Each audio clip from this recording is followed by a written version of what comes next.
श्री साईं सच्चरित अध्याय 20। श्री काका साहेब की नौकरानी द्वारा श्री दासगढ़ों की समस्या किस प्रकार हल हुई, इसका वर्णन हेमांत पंत ने इस अध्याय में किया है। प्रारंभ।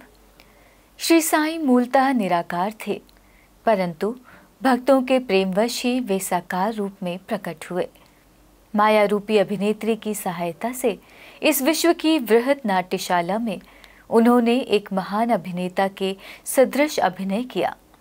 आइए श्री साईं बाबा का ध्यान व स्मरण करें और फिर शिरडी चलकर ध्यानपूर्वक मध्याह्न की आरती के पश्चात का कार्यक्रम देखें।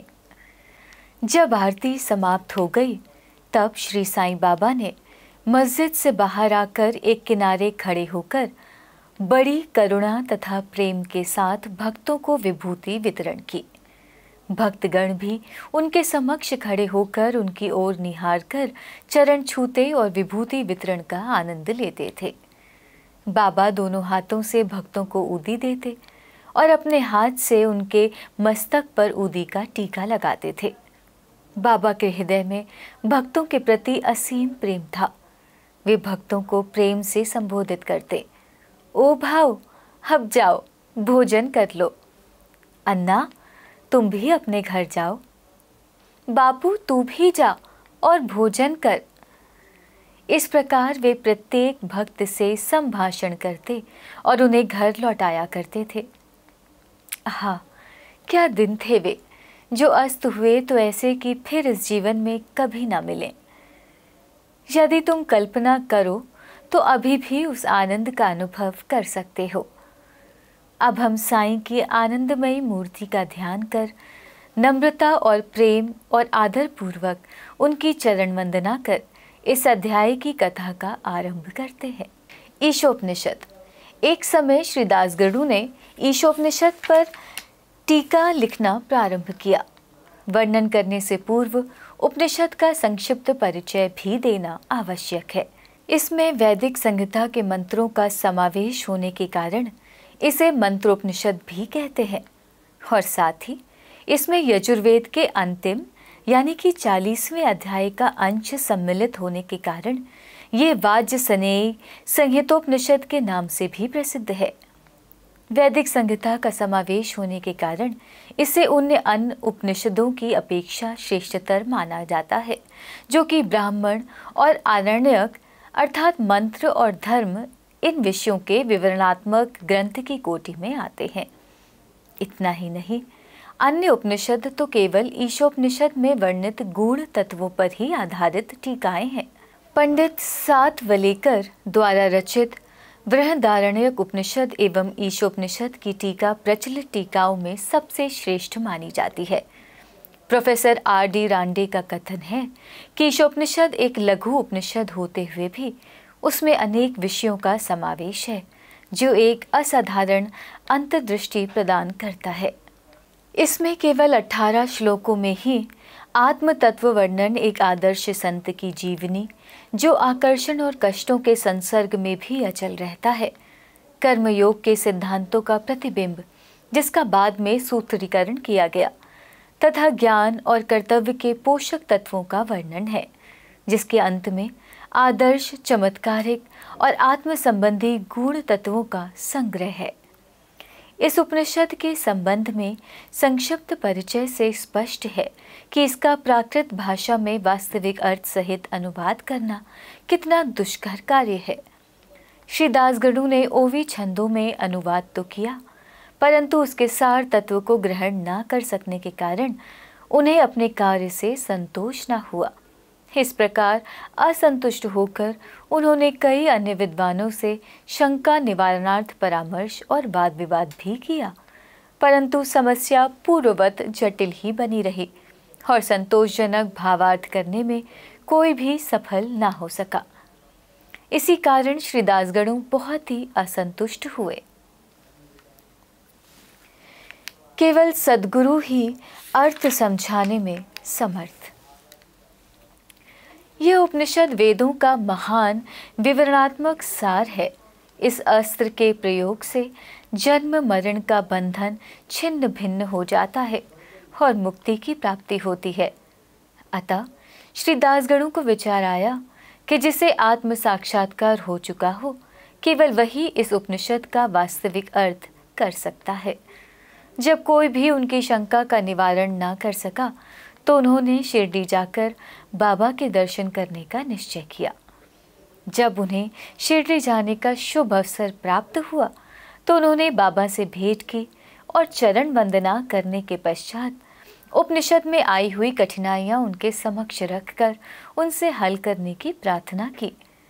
श्री साईं बाबा ने आशीर्वाद देकर कहा कि चिंता करने की कोई आवश्यकता नहीं, उसमें कठिनाई ही क्या है। जब तुम लौटोगे तो विलेपार्ला में काका दीक्षित की नौकरानी तुम्हारी शंका का निवारण कर देगी। उपस्थित लोगों ने जब ये वचन सुने तो वे सोचने लगे कि बाबा केवल विनोद ही कर रहे हैं और कहने लगे कि क्या एक अशिक्षित नौकरानी भी ऐसी जटिल समस्या हल कर सकती है। परंतु दासगणु को पूर्ण विश्वास था कि बाबा के वचन कभी असत्य नहीं हो सकते, क्योंकि बाबा के वचन तो साक्षात ब्रह्म वाक्य ही है। काका की नौकरानी। बाबा के वचनों में पूर्ण विश्वास कर वे शिरडी से विलेपार्ला यानी मुंबई के उपनगर में पहुंचकर काका दीक्षित के यहाँ ठहरे। दूसरे दिन दासगणु सुबह की मीठी नींद का आनंद ले रहे थे, तभी उन्हें एक निर्धन बालिका के सुंदर गीत का स्पष्ट और मधुर स्वर सुनाई पड़ा। गीत का मुख्य विषय था एक लाल रंग की साड़ी, वो कितनी सुंदर थी, उसका जरी का आंचल कितना बढ़िया था, उसके छोर और किनारे कितने सुंदर थे। उन्हें वे गीत अति रुचिकर प्रतीत हुआ। इस कारण उन्होंने बाहर आकर देखा कि ये गीत एक बालिका नाम्या की बहन, जो काका साहेब दीक्षित की नौकरानी है, वो गा रही है। बालिका बर्तन मांज रही थी और केवल एक फटे कपड़े से तन ढके हुए थी। इतनी दरिद्र परिस्थिति में भी उसकी प्रसन्न मुद्रा देखकर श्री दासगणु को दया आई और दूसरे दिन श्री दासगणु ने श्री एम.वी. प्रधान से उस निर्धन बालिका को एक उत्तम साड़ी देने की प्रार्थना की। जब राव बहादुर एम.वी. प्रधान ने उस बालिका को आकर्षक साड़ी दी, तब एक क्षुधा पीड़ित व्यक्ति को जैसे भाग्यवश मधुर भोजन प्राप्त होने पर प्रसन्नता होती है, वैसे ही उसकी प्रसन्नता का परावार न रहा। दूसरे दिन उसने नई साड़ी पहनी और अत्यंत हर्षित होकर नाचने कूदने लगी एवं अन्य बालिकाओं के साथ वो फुगड़ी खेलने में मग्न रही। अगले दिन उसने नई साड़ी संभाल कर संदूक में रख दी और पूर्ववत फटे पुराने कपड़े पहनकर आई। फिर भी पिछले दिन के समान ही प्रसन्न दिखाई दी। यह देखकर श्री दासगणु की दया में आश्चर्य से परिणत हो गई।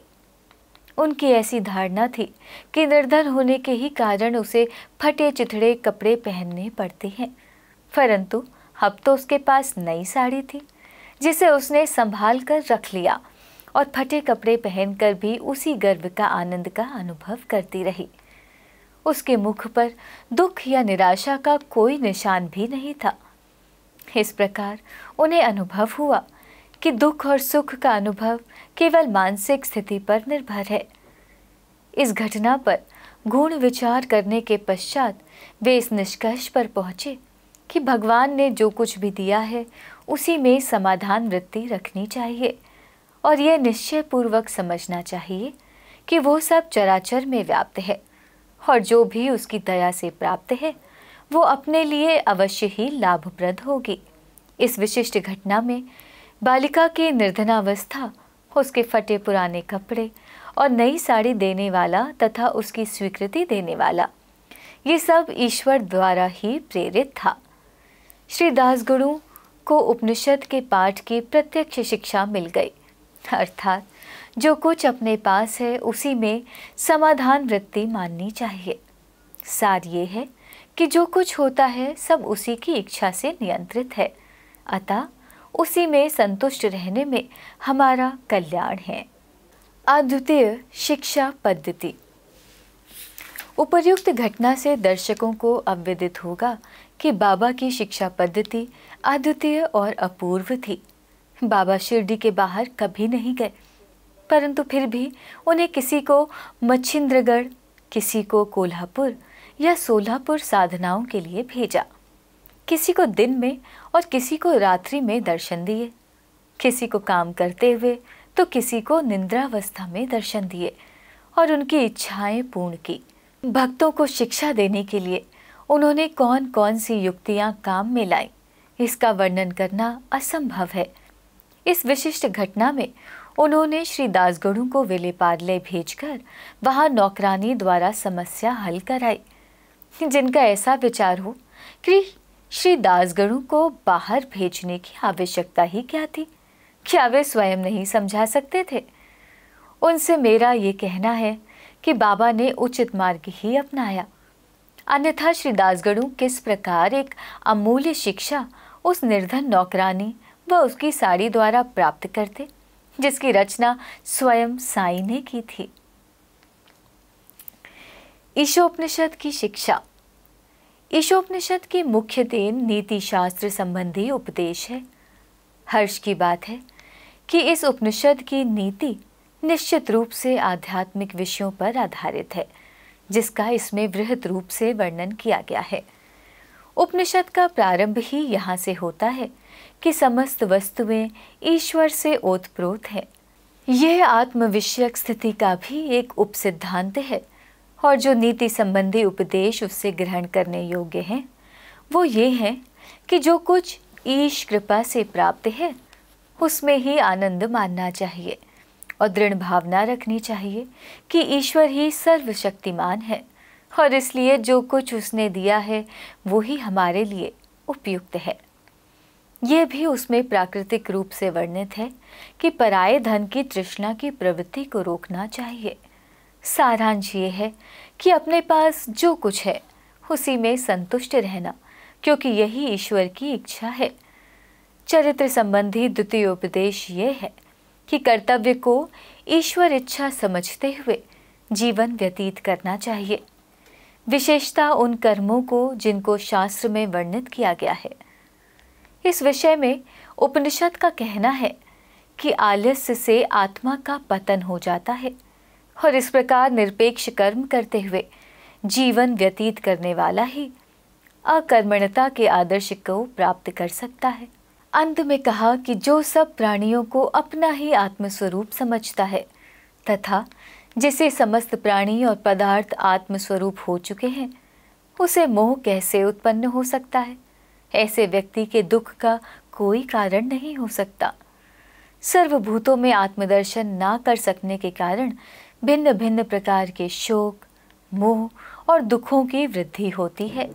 जिसके लिए सब वस्तुएं आत्मस्वरूप बन गई हो, वो अन्य सामान्य पुरुषों का चंद्रान्वेषण क्यों करे? श्री सद्गुरु साईनाथ अर्पणमस्तु।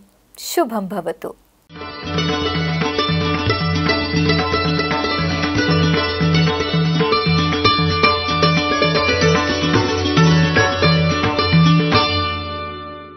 ओम साई राम। साई लीला टीवी के साई भक्ति परिवार में आपका स्वागत है। साई लीला टीवी के माध्यम से साई भक्ति की यह गंगा यूं ही निरंतर बहती रहेगी और साई भक्ति का यह अटूट सिलसिला हर दिन जारी रहेगा। भक्ति मनोरंजन से भरपूर नित्य नए कार्यक्रमों के साथ साई लीला टीवी ने की है एक नई पहल। अब हमारे सद्गुरु श्री साईनाथ विराजमान होंगे हर घर में, और हर साईं भक्त कहेगा हर हर साईं, घर घर साईं। अब आप घर बैठे ही भाग ले सकते हैं श्री साई सगुन उपासना में, यानी कि साई की उपासना में, और लीन हो सकते हैं श्री साईं के चरणों में, जिसमें दिन भर चारों आरतियों के साथ चरणी ठेविला माथा घेऊनी पंचारती करू बाबांची आरती। अति साई बाबा सौख्यदाता जेवा ओवाळू आरती माझ्या सद्गुरुनाथा माझ्या साईनाथा। हर दिन शुरुआत होगी श्री साईं अभिषेक पूजा और हर गुरुवार श्री साईं सत्यव्रत कथा घर बैठे हो जाएगी साईं मंदिर के पुजारी श्री प्रमोद मेढ़ी जी के साथ। इतना ही नहीं, साईं मंत्रों के साथ श्री साईनाथ स्तवन मंजरी का पाठ भी होगा। इन सभी कार्यक्रमों का सीधा प्रसारण साईं लीला टीवी प्रातः 4 बजे से लेकर रात्रि 11 बजे तक किया जाएगा। आप दुनिया के किसी भी कोने में बैठे हों, साईं लीला टीवी के माध्यम से आप सभी पूजा विधि में लाइव कार्यक्रमों के माध्यम से सहभाग ले सकते हैं। श्री साई सगुन उपासना पूजा विधि के लिए जरूरत है श्री साईं की मंगल मूर्ति, श्री साईं सद्गुणोपासना पुस्तिका और पूजा सामग्री की। ये सामग्री आप तक न फायदा न नुकसान तौर पर आप तक पहुंचाने का साई लीला टीवी का मानस है, जिसमें श्री साई की प्राण प्रतिष्ठित मंगल मूर्ति के साथ श्री साई के वस्त्र, मुकुट और माला, शुद्ध पूजा सामग्री जैसे कि चंदन, अगरबत्ती, हल्दी, कुमकुम, अक्षत, इत्र इत्यादि आपको प्रदान की जाएगी। श्री साईं की मंगल मूर्ति साईं लीला टीवी के माध्यम से शिरडी में ही बनाई जा रही है। अभी आप स्क्रीन पर साईं मूर्ति के दर्शन कर रहे हैं। यही मूर्ति आपके लिए भेजी जाएगी। यह मूर्ति साईं लीला टीवी ने खास साईं लीला टीवी परिवार के साईं भक्तों के लिए बनवाई है। इतना ही नहीं, जो मूर्तियां प्रदान की जाएंगी वह शास्त्रों और मान्यताओं के अनुसार प्राण प्रतिष्ठित और मंत्रों से अभिमंत्रित करके ही भेजी जाएंगी। प्राण प्रतिष्ठा कार्यक्रम का सीधा प्रसारण साई लीला टीवी पर मूर्ति भेजने से पहले ही किया जाएगा, जिसमें आप घर बैठे ही सहभाग लेंगे। हमें विश्वास है कि इस मंगल मूर्ति की आपके घर में स्थापना करने के बाद आपका घर साई मंदिर बन जाएगा और साई सगुन उपासना से आपका हर दिन मंगलमय हो जाएगा। श्री साईं की मंगल मूर्ति के साथ आपको श्री साईं के वस्त्र, मुकुट और माला भी भेजी जाएगी। इसके साथ ही पूजा विधि के लिए आवश्यक अगरबत्ती, जो पूरी तरह से नेचुरल है और जिसकी भीनी भीनी खुशबू से आपके दिन की शुरुआत प्रसन्नता से होगी। चंदन, जो चंदन आपको दिया जाएगा उसकी खुशबू आपको शिरडी की याद दिलाएगी। इत्र, जिसके इस्तेमाल से आप दिन भर महकते रहेंगे और आसपास के लोग दिन भर आनंद लेंगे भक्ति वाली खुशबू का। इतना ही नहीं, इसके साथ पूजा के लिए आवश्यक खास चुने हुए हल्दी, कुमकुम और अक्षत आपको भेजे जाएंगे, जो आपके घर को पवित्र और मंगलमय बनाएंगे। साईं लीला टीवी साईं भक्तों द्वारा साईं भक्तों के लिए एक उपहार है। इसलिए साई लीला टीवी ने श्री साई सगुन उपासना शुद्ध पूजा सामग्री आप तक न फायदा न नुकसान के तौर पर आपको भेजी जाएगी, जिसमें आपको श्री साईं की मंगल मूर्ति के साथ सारी पूजा सामग्री प्रदान की जाएगी।